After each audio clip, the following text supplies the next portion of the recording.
Mark.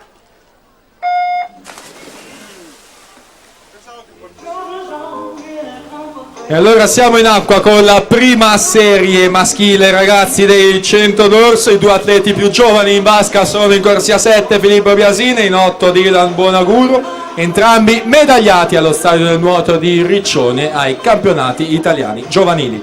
Il record della manifestazione in questa prova è di Jared Liam Baxter, 60 e 66.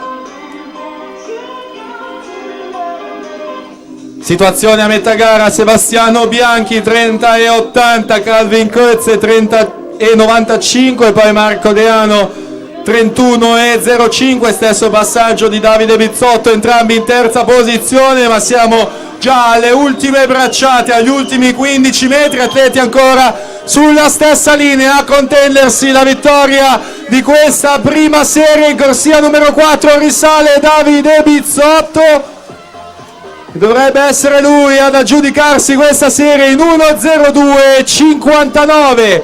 Marco Deano 1:03:05 in seconda posizione. Filippo Biasin sale in terza posizione per l'anno 2002.